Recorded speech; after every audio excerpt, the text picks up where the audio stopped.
آپس میں اختلاف مت کرو، متفرق نہ ہو۔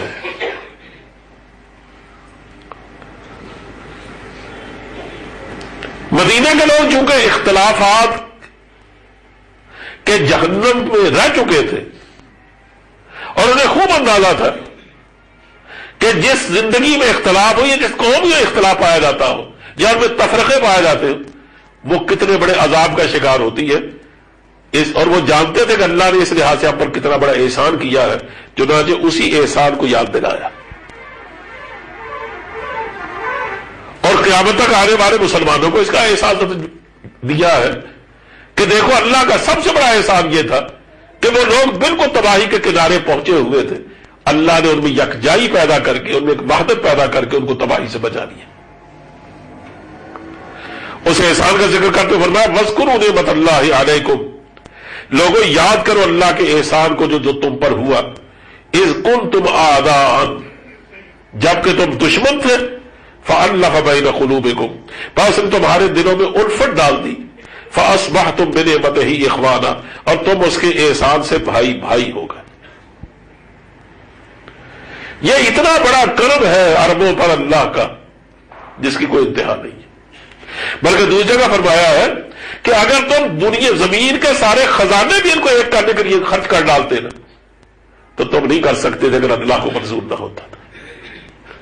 یعنی ٹوٹی ہوئی قوموں کو جوڑنا، ٹوٹے ہوئے رشتوں کو جوڑ دینا، پھٹے ہوئے دلوں کو ایک ساتھ یکساں کر دینا اور بکھرے ہوئے لوگوں کو شیرازہ بند کر دینا، یہ ایک ناممکن کام ہے۔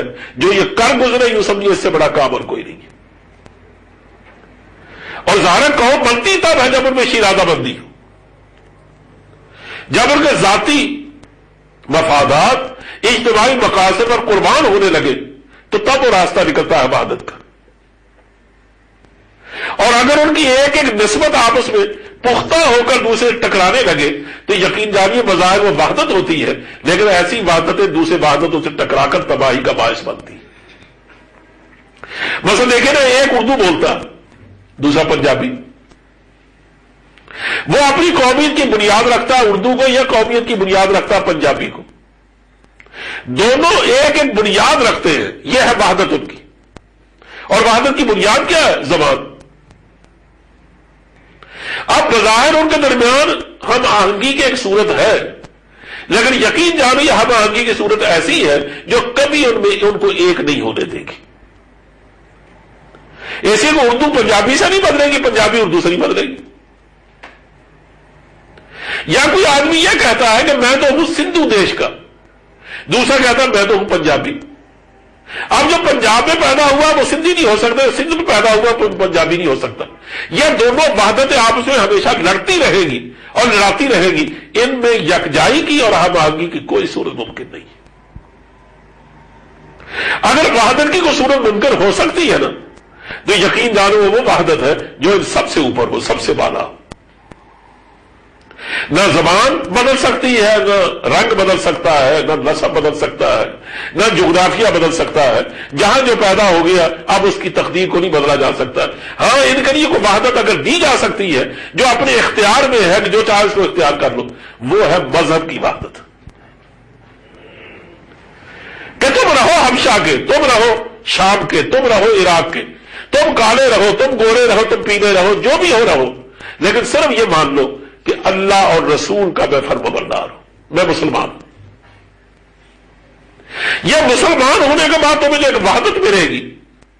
اب اس میں جو شامل ہوتا جائے گا، جہاں وہ کسی اور نسبت سے تعلق رکھتا ہو، وہ نسبتیں دب جائیں گی یا غالب آ جائیں گی، نتیجہ اس کا یہ ہوگا کہ ایک امت تیار ہو جائے گی۔ اسلام نے یہی کی۔ پہلے قبیلہ قبیلے سے ٹکراتا تھا، زبانیں زبانوں سے ٹکراتی تھی، رنگ رنگ سے ٹکراتا تھا، نسب نسب سے کھیلتا تھا۔ اسلام نے آ کر حضور نے فرمایا یہ سب گندی چیزیں ہیں، بدبودار چیزیں، ممتنع فرمایا یہ بدبودار چیزیں مت نام لینا اس کے بعد، آج کے بعد ان کا۔ اب تمہارے دونوں جو رشتہ ہے وہ کس کا ہے؟ وہ ہے اسلام کا۔